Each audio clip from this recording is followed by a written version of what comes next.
হুম, আপনার ২ দিন ৩ দিন সপ্তাহে ১ বার কিংবা ২ বার দিলেই সপ্তাহে ১ বার দিলেই হবে, ২ বার।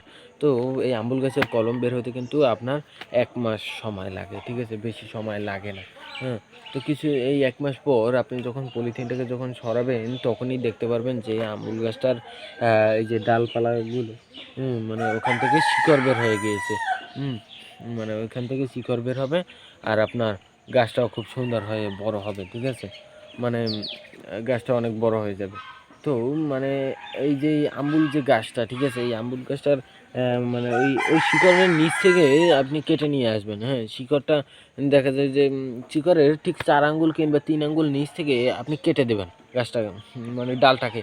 কেটে নিয়ে ওইটা মাটিতে এনে ওই যে বললাম যেরকম চারা গাছ লাগাবেন, প্রথমে মাটি খুঁড়বেন, জায়গা নির্বাচন করবেন। তার আগে কিন্তু ডাল কাটবেন না। হুম? আগে জায়গা নির্বাচন করবেন কোনখানে লাগানো যায়। তারপর সেখানে মাটি খুঁড়বেন, একটুখানি সার দিবেন, একটু সাদা সার, মেটে সার, নোনা সার এরকমই দেবেন, হ্যাঁ? দেওয়ার পর ওখানে দিয়ে মাটিগুলো আবার ওখানে মিক্স করে ওখানে রেখে দেবেন, হ্যাঁ? রেখে দিয়ে হালকা একটু পানি ছিটে দিয়ে রেখে দেবেন, হ্যাঁ? তারপর দেখে যে ২, ৩, ৪ দিন পর ওই ডালটাকে কেটে এনে, হ্যাঁ? যাতে ওই যে গোড়ায় যে মাটিগুলো দিয়েছেন কলম বাঁধার সময়, ওই মাটিগুলো যাতে না লড়ে যায়, ঠিক আছে? মানে পলিথিনটা ছুটাবেন না। হুম? পলিথিনের উপর থেকেই দেখা যাবে। সাদা পলিথিন কিংবা কালো পলিথিনে যদি দেন হালকা খুলে দেখবেন। আবার গিট দিয়ে হুম, নিচ থেকে কাটবেন যাতে মাটিগুলো যাতে না লড়ে। সেই সাবধানতার সহিত আনবেন। আনার পর আপনি ওইটাকে মাটিতে পুঁতে দেবেন, ঠিক আছে?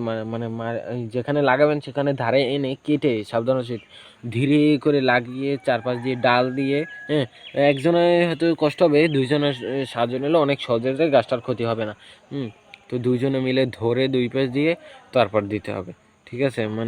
মানে ২ পাশ থেকে লাঠি বেঁধে দিয়ে তারপর কিন্তু আপনি ওটাকে দিতে পারেন। দেওয়ার পর তারপর চারপাশে মাটি দিয়ে বেশি মানে জাতা দেবেন না যে শক্ত হয়ে থাকবে।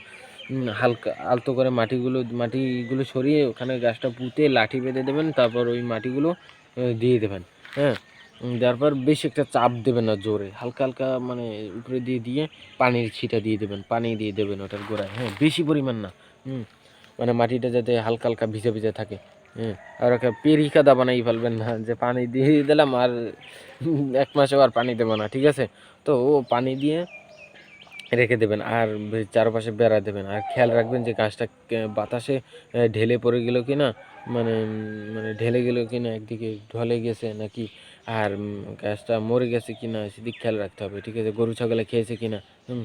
যদি মরে যায় সেটা তো কোনো বাঁচারই নাই, মানে বাঁচানোরই নাই, ঠিক আছে? তো হয়তো আপনার লাগানোয় কোনো ভুল হতে পারে, হ্যাঁ? তো সেই কারণে বললাম যাতে গোড়ার মাটিটা না লড়ে, ঠিক আছে?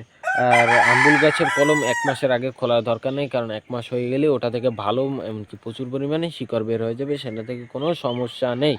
হুম?